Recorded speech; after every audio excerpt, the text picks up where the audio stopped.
Tata group के shares और उसके साथ से जुड़ी हुई खबर जिनको देख लीजिए, क्योंकि सारस मिस्त्री को एक झटका लगा है। वो NCLT से है।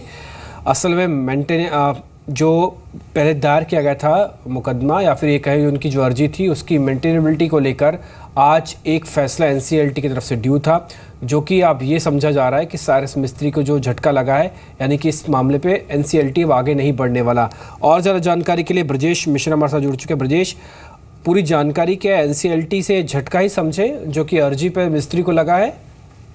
बिल्कुल एक सेटबैक है। दरअसल जो मिस्त्री कैंप का एलिगेशन था कि ऑपरेशन एंड मिसमैनेजमेंट किया गया है कंपनी में, और उसके खिलाफ उन्होंने जाकर NCLT में ये याचिका दायर की थी। लेकिन जो टाटा ग्रुप का आर्गुमेंट था, जब मिस्त्री ग्रुप ने याचिका दायर की थी, तब ये कहा था कि उनके पास 18% इक्विटी होल्डिंग है। लेकिन NCLT में अर्जी दायर करने का जो नियम है वो ये कहता है कि आपके पास कंपनी की कम से कम 10% शेयर इक्विटी होल्डिंग होनी, शेयर होल्डिंग होनी जरूरी है। इशूड शेयर से कम 10% आपके पास होने चाहिए, तभी आप NCLT में कोई याचिका दायर कर सकते हैं। इसके अलावा एक ये भी शर्त है कि जो टोटल नंबर ऑफ मेंबर्स हैं कंपनी के, कम से कम 1/10 आपके साथ होने चाहिए, आपकी अर्जी में शामिल होनी चाहिए। तो टाटा ग्रुप ने इसी मुद्दे को उठाया और कहा कि जो सारस मिस्त्री ग्रुप ये क्लेम कर रहा था 18% से ज्यादा की इक्विटी वाला, लेकिन इशूड शेयर कैपिटल, अगर प्रेफरेंस शेयर कैपिटल को जोड़ दिया जाए तो जो टोटल होल्डिंग बैठती है मिस्त्री ग्रुप की, वो 2.17% बैठती है, यानी 10% से कम बैठती है। और इसलिए सारस मिस्त्री कैंप की जो अर्जी है, सारस मिस्त्री ग्रुप की जो अर्जी है, उस अर्जी को मंजूर नहीं किया जाना चाहिए। तो ये जो टेक्निकल इशू था, इशूड कैपिटल और preference share, equity share capital और प्रेफरेंस शेयर कैपिटल का, इन दोनों की जो टेक्निकलिटी है, इसका फायदा जो है टाटा ग्रुप को मिला। और लेकिन इसका मतलब ये नहीं है कि सारस मिस्त्री कैंप के लिए अंत है, क्योंकि जो इन्होंने वेवर के लिए एक एप्लीकेशन फाइल की थी, तो ये नियम होता है कि अगर आपको अर्जी आपकी रद्द हो जाती है तो आप NCLT में जाकर ये कह सकते हैं कि ये जो शर्त है 10% इक्विटी की या 1/10 of number of members of company की, उसमें रियायत दी जाए। तो वो अर्जी सारस मिस्त्री कैंप को पहले से अंदेशा था कहीं कि टाटा ग्रुप ने जो ये मुद्दा उठाया है इशूड शेयर कैपिटल वाला, वहां पे शायद वो उस क्राइटेरिया पे कहीं ब्रजेश, अब मतलब ये समझ सकते हैं ना कि ट्रिब्यूनल में वापस सुनवाई नहीं होगी अब, लेकिन जाना होगा तो सिविल कोर्ट या फिर कोर्ट का दरवाजा खटखटाए। अब नहीं, ट्रिब्यूनल में नहीं जाएंगे। सुनवाई होगी क्योंकि NCLT के पास ये अधिकार होता है कि ये जो 10% की अर्जी है, 10% इशूड शेयर कैपिटल वाली जो कंडीशन है, या 1/10 ऑफ कंपनी के मेंबर वाली कंडीशन है, उसमें वो रियायत दे सकता है, लेकिन उसके लिए आपको अलग से अर्जी दाखिल करनी पड़ेगी। इसकी कितनी प्रोबेबिलिटी है कि अलग से अर्जी दाखिल हो सकती है सारस मिस्त्री की तरफ से? नहीं, अभी तो ये है कि इसमें देखिए एक तरह से कह सकते हैं कि ये पहले से ही दोनों बातें तय थी। अगर सारस मिस्त्री के कैंप में अगर ये फैसला होता तो कल से जो मेन पिटीशन थी, टाटा ग्रुप ने मिस्त्री ग्रुप के जो हित हैं उनके खिलाफ जाकर काम किया है। ये जो अर्जी थी सारस कैंप की, उस मुख्य जो अर्जी थी उस पर सुनवाई होती, और ये नहीं, आज ऐसा नहीं हुआ, जबकि उल्टा वो टाटा के पक्ष में फैसला गया। तो अब इसमें ये है कि जो वेवर की कंडीशन है, वेवर की जो अर्जी है, यानी जो ये शर्त NCLT में सुनवाई की जो शर्त होती है, उस शर्तों में रियायत की जो बात है, उस पर कल से सुनवाई शुरू होगी। ठीक है, उस पर कल से एक नया फेज शुरू हो जाएगा, जो कि वेवर हटाने की बात है। ब्रजेश, शुक्रिया आपका ये जानकारी हम तक पहुंचाने के लिए। टेक्निकल पेज था, लेकिन ब्रजेश ने काफ़ी आराम से बताया कि अभी देखिए मामले की सुनवाई तो होगी, लेकिन वेवर के बिना होगी, वेवर के साथ अब नहीं होगी। वेवर एक बार हट जाए, यानी कि वो जो कंडीशन है वो हट जाए, उसके बाद फिर से इसकी आगे बढ़ा जा सकता है। फिलहाल एक सेटबैक तो है, लेकिन टाटा ग्रुप अपने रिज्म के साथ आगे बढ़ा। उन्होंने एक नया चेयरपर्सन भी ढूंढ लिया और कई कंपनीज को रिस्ट्रक्चर कर रहा है। सारस मिस्त्री अभी वही हैं जो कानूनी लड़ाई लड़ रहे हैं। आगे बढ़ते हैं, कुछ एक और कॉलर भी ले लेते हैं। इस बीच हम आज बात करेंगे GST को लेकर भी, क्योंकि अहम है GST को लेकर भी, उस पर बातचीत करेंगे। लेकिन एक कॉलर है जिनका सवाल है, SMS के जरिए हमको मिला है, वो दीपेश भोपाल से NTPC के रिगार्डिंग वो सवाल पूछना चाहते हैं। 150 शेयर उनके पास है, 173 की खरीद रेट है। एक बार इम्तियाज़ आप बताएं, यार 173 का NTPC महंगा ले लिया या फिर सस्ता, और ये चलेगा तो कितना और चल सकता है? देखिए, नो डाउट उन्होंने जो लिया है महंगा ही लिया है। देखिए, एक अच्छी यहाँ पे हम कह सकते हैं कि जो ऑलमोस्ट 4th लेग जो है इन स्टॉक्स का, मैं बात कर रहा हूँ 116 से जो रैली चली है उसको प्रॉपरली 4 लेग में डिवाइड हुआ है। 5th लेग कभी भी ओपन हो सकता है, जो कि स्टॉक्स को 180 के ऊपर लेके जा सकता है, पर टाइम होराइजन होगा तकरीबन 2 से 3 हफ्ते के आसपास, या मे भी शायद उससे ज्यादा भी टाइम लग सकता है। फिलहाल इनके लिए सलाह होगी कि बने रहिए विद स्टॉप लॉस ऑफ 154, और जैसे ही 162 का ब्रेकआउट होगा यहाँ से 5th लेग ओपन होगी, जो कि स्टॉक्स को हायर हाई पे लेके जा सकता है, जो कि 180 प्लस होना चाहिए। जी चलो, तो एनटीपीसी पर राय दी जा चुकी है, लेकिन अभी जैसे बात कर रहे थे डिम्पी की जीएसटी को लेकर हम एक खास चर्चा करने वाले हैं। और जीएसटी में स्पेशली जैसे जैसे क्रम बाय क्रम अनफोल्ड हो रहा है, वैसे वैसे अब जो रेट्स को लेके जो एक स्पष्टता है वो आते हुए दिखाई पड़ रही है, और किस सेक्टर पर किस तरह का इम्पैक्ट होगा, पहले इसी का इम्प्लीकेशन समझ लेते हैं।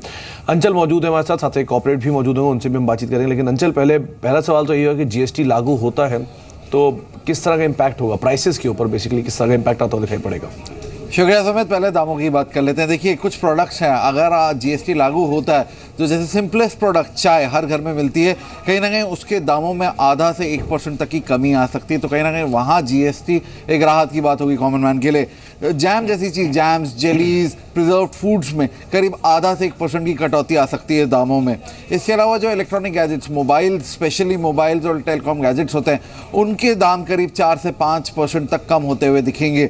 और जो कॉर्नफ्लेक्स जैसे बेसिक ग्रेन बेस्ड सीरियल्स होते हैं या फिर ग्रेन बेस्ड ईटरीज होती हैं, उनके दामों में करीब 5 से 6% तक की कमी आ सकती है। तो अगर एक आकलन लगाया जाए तो कहीं ना कहीं जो कॉमन मैन है उसको एक तरफ ये फ़ायदा ज़रूर होगा, जो रोज़मर्रा की ज़रूरतों में चीज़ें लगती हैं वो थोड़ी सस्ती होंगी। मोबाइल फ़ोन हाँ एक अट्रैक्टिव बेट बन जाएगी और सस्ता हो जाएगा, ऑलरेडी प्राइस वहाँ चल रही है तो वो और सस्ता हो जाएगा।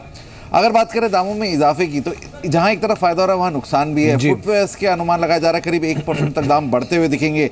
जो बॉटल्ड मिनरल वाटर होता है वो 3 से 4% तक महंगा हो सकता है। बेदिंग सोप, चाहे वो लग्जरी बेदिंग सोप हो या नॉर्मल बेदिंग सोप हो, वहां पे 1 से 2% दाम बढ़ सकते हैं। टीवी, एलईडी टीवीज के दाम करीब 2 से 2.5%, एसीज के दाम 2.5% तक बढ़ सकते हैं, और बाइसिकल्स के दाम 2% तक बढ़ सकते हैं। नेट अगर पूरा आंकलन देखें तो फूड आइटम्स में 5% तक का दर लगता हुआ दिखेगा, तो वहीं व्हाइट गुड्स 28%, अरेटेड ड्रिंक्स जो कोल्ड ड्रिंक्स जिसके अंदर आती हैं 40%, पान मसाला जैसी टोबैको बेस जो माउथ च्यूइंग टोबैकोज होते हैं उनमें 40%, लग्जरी गुड्स में 40%, और वहीं टोबैको सिगरेट्स के दामों में 65% तक का टैक्स लग सकता है। आपने लेकिन कई कमोडिटीज़ के नाम तो बताया, लेकिन कंपनी वाइज अगर इन्हीं से कोरिलेट करें तो कौन सी कंपनी इस पर पॉजिटिव और कौन सी कंपनी इस पर नेगेटिव इम्पैक्ट की उम्मीद लगा सकते हैं? सूची बहुत लंबी है, शुरुआत करेंगे सबसे पहले तो देखिए लॉजिस्टिक स्पेस, इसको फायदा होगा, कंपटीशन इंप्रूव होगा, टैक्स दर कम हो जाएगी। Gati, Blue Dart, Sical, Tiger Logistics, Aegis Logistics जैसी कंपनियों को काफ़ी फायदा आता हुआ दिखेगा। दूसरी ऑटो स्पेस के लिए भी एक अच्छी चीज़ हो सकती है। एक तरफ तो आपका जो टैक्स दर है वो 20 से 24% हो जाएगा। अभी एसयूवी स्पेशली अगर आप देखिए 40% तक टैक्स होती है, तो वो एक कम हो जाएगा, तो एसयूवीज बड़े व्हीकल्स की डिमांड बढ़ सकती है। मारुति सुजुकी, टाटा मोटर्स, वहीं दूसरी ओर जो ग्रामीण क्षेत्रों में सबसे ज़्यादा बिक्री बाइक्स की होती है, वहाँ पे थोड़ा टैक्स छूट मिल सकती है जीएसटी के आने से। Hero MotoCorp, Bajaj auto, Eicher motor जैसी कंपनियों को फायदा होगा। इनडायरेक्ट टैक्सेस में कमी आएगी, तो कहीं ना कहीं जो एफएमसीजी कंपनियां जिनके मल्टी लेवल टैक्सेस होते हैं उनको फायदा आएगा। ITC, HUL, Britannia, Godrej properties को फायदा आएगा, लेकिन हाँ आईटीसी के केस में एक इम्पैक्ट भी आ सकता है टोबैको की वजह से। दूसरी ओर मल्टीप्लेक्स शेयरों में कहीं जो मल्टीप्लेक्स कंपनियां हैं उनको फायदा आता हुआ दिखेगा, टैक्स थोड़ा कम होता हुआ दिखेगा। पीवीआर हो गया आपका, सिनेलाइन हो गए, एचडीआईएल, एसआरएस जैसी कंपनियां, जो आइनॉक्स लेजर जैसी कंपनियां जो मल्टीप्लेक्स चलाती है उनको फायदा आएगा। सेरामिक कंपनियों को बहुत फायदा आएगा। एक तो आपका जो नॉन ऑर्गेनाइज सेक्टर है वो ऑर्गेनाइज हो जाएगा, तो सोमानी जैसी कंपनियों पे नजर रखिए। नुकसान की बात करें, टेलीकॉम पे प्रेशर आ सकता है, भारतीय आइडिया जैसी कंपनियों पर दबाव पड़ सकता है, ब्रांडेड गारमेंट्स महंगे हो सकते हैं, अरविंद, रेमंड जैसी कंपनी को नुकसान हो सकता है।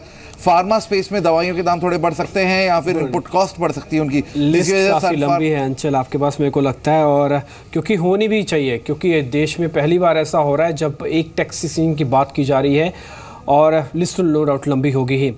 लेकिन इस पे मिस्टर हरप्रीत सिंह मल्होत्रा जो कि एमडी हैं टाइगर लॉजिस्टिक के, वो हमारे से जुड़े। मिस्टर मल्होत्रा, पहले तो शुक्र है जी को समय देने के लिए। ओवरऑल सरकार step by step GST roll out के बहुत करीब आ चुकी है। आप पूरी तरह से तैयार हैं? जीएसटी का पूरा फायदा मिलने वाला है इंडस्ट्री को? एब्सोल्युटली, हम लोग काफी ईगरली इसका वेट कर रहे थे, और अब हम सोच रहे हैं कि 1 जुलाई को श्री गणेश होने वाला है, और as a logistics industry as a logistics industry and one of the leading logistics player, हम इसको really बड़ी keenly wait कर रहे हैं और हमें लगता है कि ये total business को revolutionize कर देगा और जो जिस तरीके की गवर्नमेंट की सोच है, जिस तरीके की गवर्नमेंट ने जो पीछे दिनों में स्टेप्स लिए हैं, वो स्टेप मतलब वो एक दृढ़ता से उसका एक सीमेंटेड करने वाली बात है कि whatever steps we've taken in the past, those will get implemented. So logistics industry as a whole is looking forward to this. हमें पता है कि पूरा देश एक होने जा रहा है, एक टैक्स स्ट्रक्चर से एक हो जाएगा। अच्छा अर्पित, मैं एक चीज़ आप ज़्यादा बेहतर मेरे को बता पाएंगे, ये जो लॉजिस्टिक में है इंडस्ट्री का कंट्रीब्यूशन किससे ज़्यादा आ रहा है?